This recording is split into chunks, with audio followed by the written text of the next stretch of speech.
Vous avez devant les yeux un angle qui est formé de deux demi-droites, SA, SB, d'un point d'origine commune, S, et cet angle fait 30 degrés.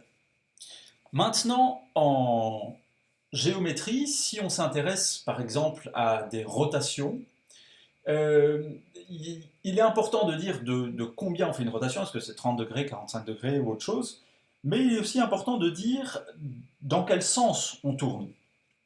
Est-ce qu'on tourne dans ce cas-là de SA vers SB ou de SB vers SA? Et donc, pour introduire cette notion, on va parler maintenant d'angle orienté. Alors, imaginons que je tourne de SA vers SB, comme ça. Du coup, je peux dire que j'ai tourné de 30 degrés, je mets une petite flèche qui va comme ça. Mais si je tourne dans l'autre sens, donc je reprends toujours mes droites SB, SA, et puis cette fois c'est SB qui va vers SA. Alors, j'ai toujours tourné de 30 degrés, mais dans l'autre sens. Et pour indiquer ça, je vais dire que j'ai tourné de moins 30 degrés. D'accord? Donc il y a un sens dans lequel on dit c'est 30 degrés ou plus 30 degrés, et l'autre sens dans lequel on dit que c'est moins 30 degrés. Alors, qu'est-ce que ça veut dire? On parle maintenant donc d'angle orienté. Et puis, on a défini un sens positif et un sens négatif. Et on a dit que le sens positif, c'était le sens inverse des aiguilles d'une montre. Et ce sens s'appelle aussi le sens trigonométrique. Donc, on va parler à partir de maintenant de sens trigonométrique pour parler du sens inverse des aiguilles d'une montre. Et c'est le sens qui est considéré par nous comme positif.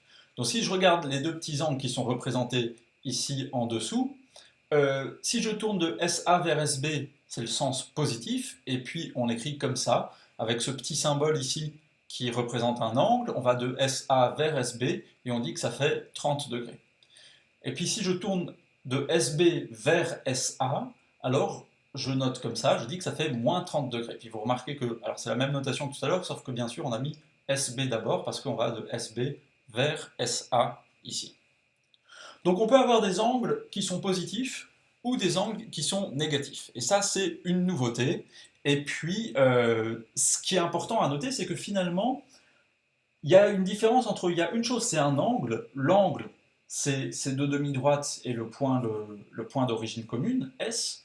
Et puis l'autre chose, c'est la mesure de l'angle. Et cette mesure-là, elle est orientée, et donc elle peut être positive ou négative. D'accord? Donc il y a l'angle et puis il y a sa mesure, c'est deux choses différentes. Alors allons encore un petit peu plus loin. Je reprends cet angle ici, et puis, si je tourne de SA vers SB, eh ben, on l'a dit tout à l'heure, ça fait 30 degrés, donc la mesure de cet angle c'est 30 degrés. Mais je pourrais aller plus loin puis dire, tiens, je vais m'amuser à faire un tour de plus. Allez. Et du coup, au total, j'ai tourné de combien? Ben, j'ai tourné de 30 plus 360 degrés. Et donc, je pourrais aussi dire que la mesure de cet angle, en fait, c'est 390 degrés. Et vous voyez que j'ai un seul angle, c'est l'angle qui est dessiné devant vous, mais j'ai deux mesures différentes. J'avais dit c'est 30 degrés ou c'est 390 degrés. Et bien, c'est le même angle, c'est deux mesures différentes qui correspondent au même angle. Et puis alors je peux continuer à m'amuser, je vais tourner une fois de plus, allez hop. Et puis du coup, j'ai une mesure de 750 degrés. Et puis etc., etc. Donc on peut rajouter autant de fois qu'on veut 360 degrés, et on obtient diverses mesures qui correspondent toujours au même angle. Et puis, on va aller encore un petit peu plus loin. Alors, on va toujours aller de SA vers SB, d'accord? C'est toujours la demi-droite SA qui va venir se mettre sur SB, mais cette fois, on va tourner dans l'autre sens, comme ça. Hop. Et du coup, comme j'ai tourné dans le sens inverse du sens trigonométrique, la mesure de cet angle-là va être négative. Et puis combien est-ce qu'elle mesure? Ben, elle mesure moins 330. Alors comment je sais que c'est moins 330? Ben, je peux prendre le rapporteur pour mesurer ça, ou bien tout simplement je dis ben, j'avais 30 degrés quand c'était en sens positif, j'ai fait 30 degrés moins 360, et donc ça fait moins 330 degrés. Et puis là aussi, je peux m'amuser si je veux à faire un tour de plus, et puis du coup, j'enlève encore 360, donc j'ai moins 330, moins 360 degrés, et du coup ça fait une mesure de moins 690 degrés. Et puis je peux faire encore un tour, allez, et puis ça fait moins 1050 degrés, etc., etc.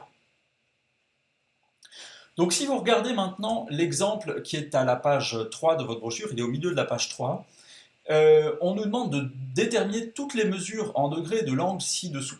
Alors on avait dit, on peut dire que c'est 30 degrés, on va le prendre dans ce sens-là, hein, de SA vers SB, c'est 30 degrés. Et puis on a dit, bon, on peut aussi ajouter 360, donc on peut dire que c'est 390 degrés. Puis si j'ajoute encore, on peut dire que c'est 750 degrés, etc., etc. Et puis si je décide de tourner dans l'autre sens, ben, je peux dire que c'est 30 moins 360, donc ça fait moins 330 degrés. Et puis j'enlève encore 360 et je dis c'est moins 690 degrés, etc., etc. Donc tout ça, c'est des mesures qui correspondent à l'angle qui est dessiné devant vous. Et puis maintenant, comment est-ce qu'on note ça pour les noter toutes? Eh ben, on va s'inspirer de ce qu'on a vu en théorie des ensembles, et puis on va dire que cet ensemble-là, on le note comme ça. Alors alpha, c'est le nom de l'angle, et puis il est égal à 30 degrés plus k fois 360 degrés, avec k qui appartient à z. Alors z, je vous rappelle, c'est tous les nombres entiers qui peuvent être positifs ou négatifs, et donc ça veut dire que k, c'est un nombre qui est entier, mais qui peut être positif ou négatif. Alors si on prend un exemple, disons si k égale 1 par exemple, 30 plus 1 fois 360, ça fait combien? Ben, ça fait 390 degrés, donc c'est ce nombre-là. Si on prend k égale 2, 30 plus 2 fois 360, ça fait 750, donc c'est ce nombre-là. K égale 3, ce serait un nombre ici, etc., etc. Puis si je prends k égale 0, ça fait alpha égale 30 degrés, c'est le nombre qui est là. K égale moins 1, ça ferait ce nombre-là. K égale moins 2, moins 3, moins 4, etc. Et donc, cette notation-là qui est encadrée, c'est la réponse à l'exemple qui nous est donné là. C'est vraiment toutes les mesures de l'angle qui est représenté devant nous. Voilà. Alors, dans l'exercice que vous allez faire maintenant, dans les exercices que vous allez faire maintenant, vous allez jongler avec ces diverses mesures. On vous donne une mesure d'un angle, et puis il faut trouver une autre mesure qui correspond au même angle. Et je vous laisse faire ces exercices maintenant.